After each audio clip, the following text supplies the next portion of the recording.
Just to set the stage, I would like both of you to tell a bit more about what you do in relation to cybersecurity. Maybe Spencer, we'll start with you. Tell us a bit more about your fund and investments you've made in cybersecurity companies, the types of them and over the years. Oh, there we go. We raised our first fund in 1996 under the moniker of AllegisCyber. We're currently investing out of our 9th pool, about a $300 million venture fund. It's focused on cyber. We changed our name with our last fund to AllegisCyber. So we're focused primarily in cybersecurity, as it says, but that's a pretty broad marketplace. All right, Yury, what does Cybersecurity Research Center at Alibaba does, and what's your role as a cybersecurity researcher? Oh, we have chair for you. All right, chair. So Security Innovation Labs of Alibaba Cloud was formed a year ago when I joined Alibaba. And we are focusing on building intelligent machines that process information and detect malicious activity and try to make the cloud and our customers and our e-commerce platform on top of the cloud safer. And the focus is on building automated pipelines that take the human out of the detection to remediation pipeline. Yury, tell us, how did you end up in that role? What's the story? You started about a year ago. What's the path before that? The road was long. Until I went to Alibaba, I was with Akamai, and Akamai acquired a startup where I was with. And my team, the startup is called Nominum. For anybody who doesn't know, it's the company that was founded in '99 by DNS pioneers. And my team back at Nominum transformed the infrastructure play into the data-driven, AI-powered cybersecurity company that was acquired by Akamai. And within a year, I left and joined Alibaba Cloud, inspired by the passion of the executives of Alibaba Cloud about building the best security defenses for us and for our customers.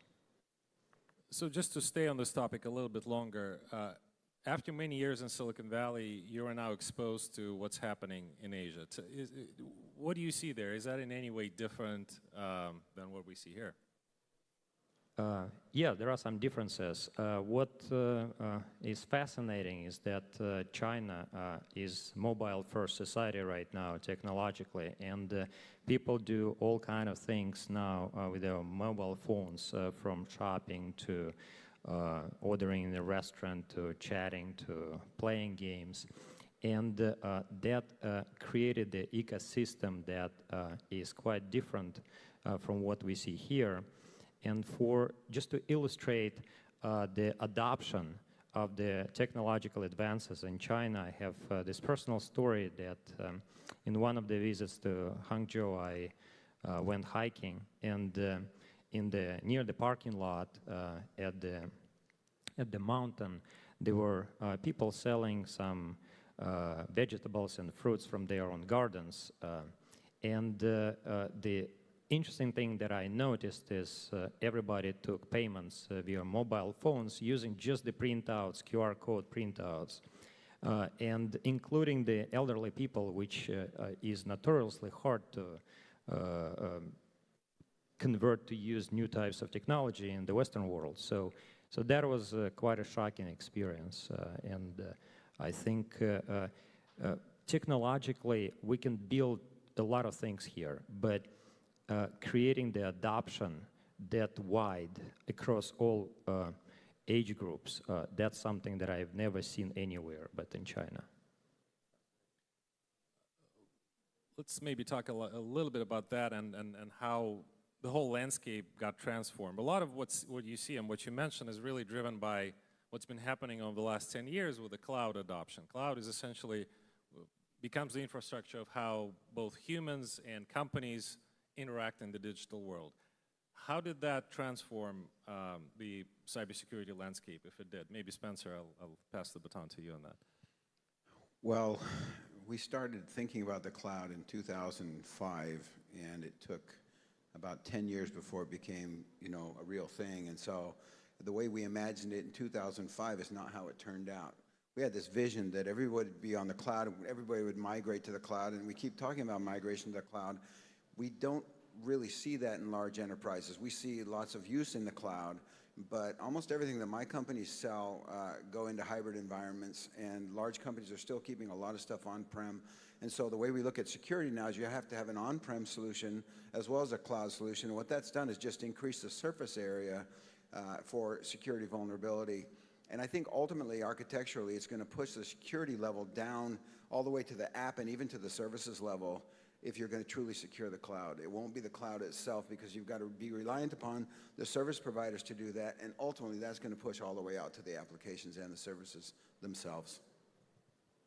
Yury, what's your view on sort of cloud security or cloud as the landscape for security tools versus private data centers, or even what Spencer is saying, kind of lower towards application layer?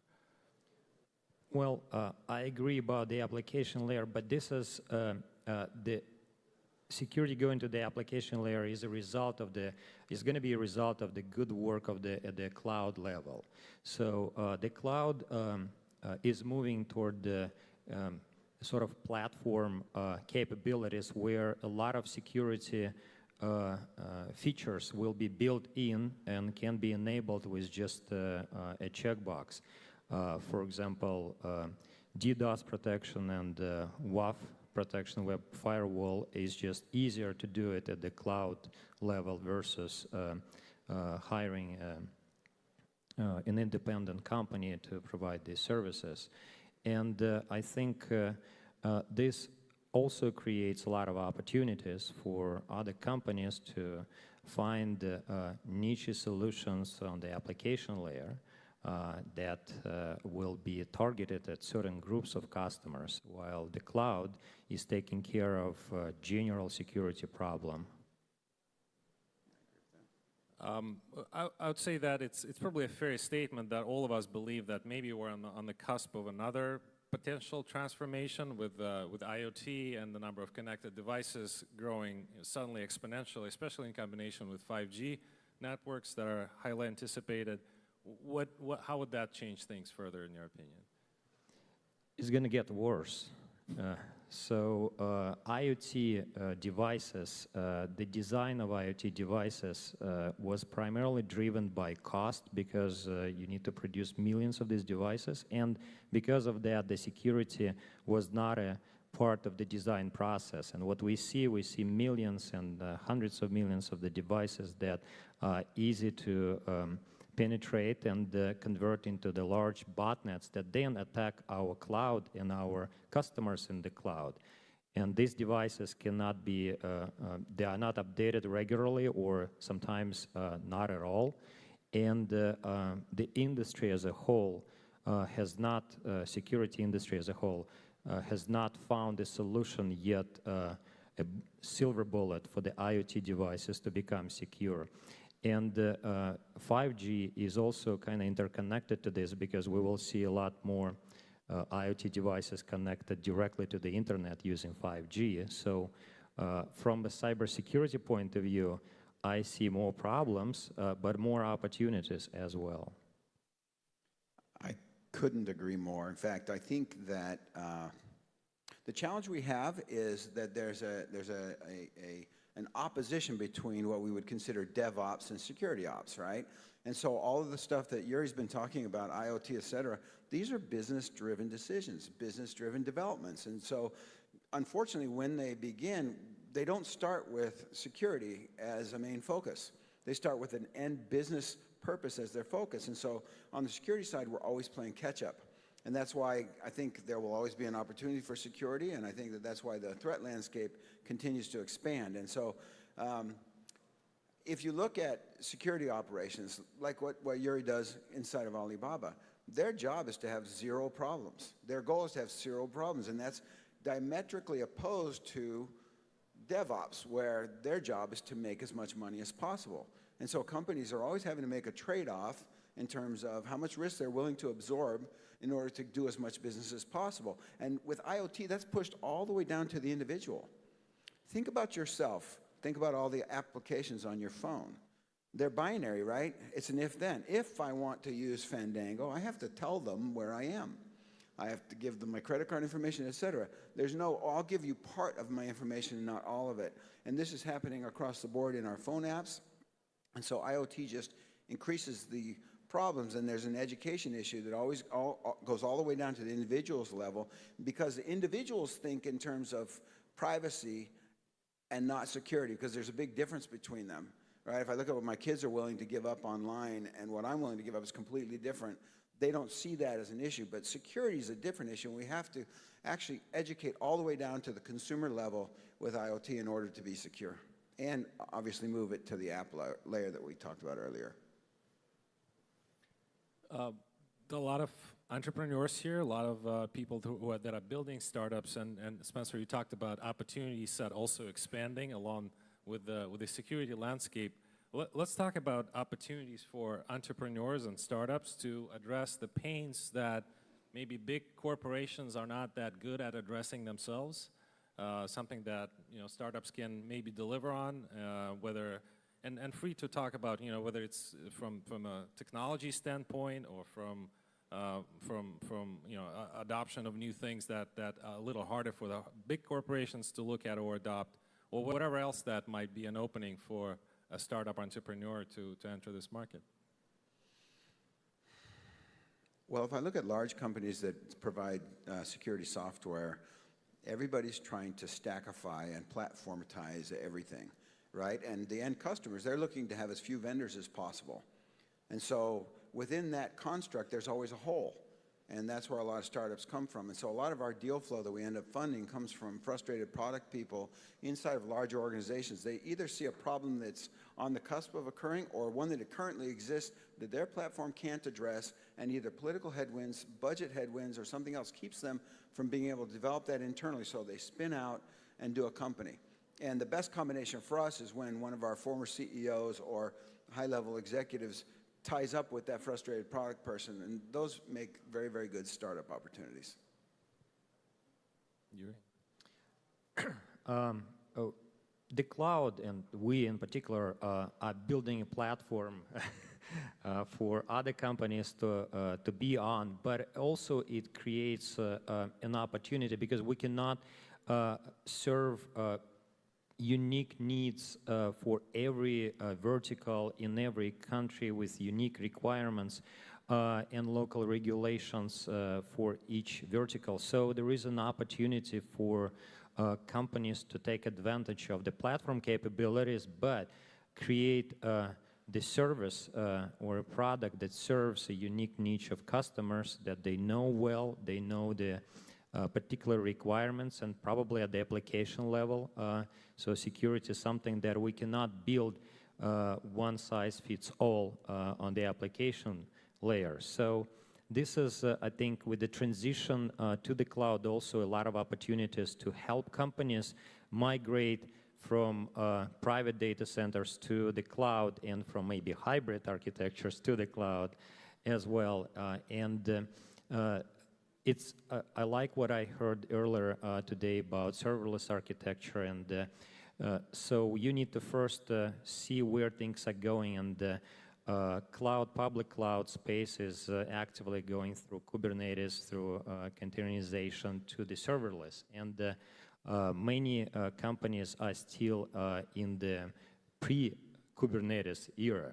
So now the question is what to do, to go to containers, to go to all the way to serverless, and there is a lot of opportunities for startups to help companies do that.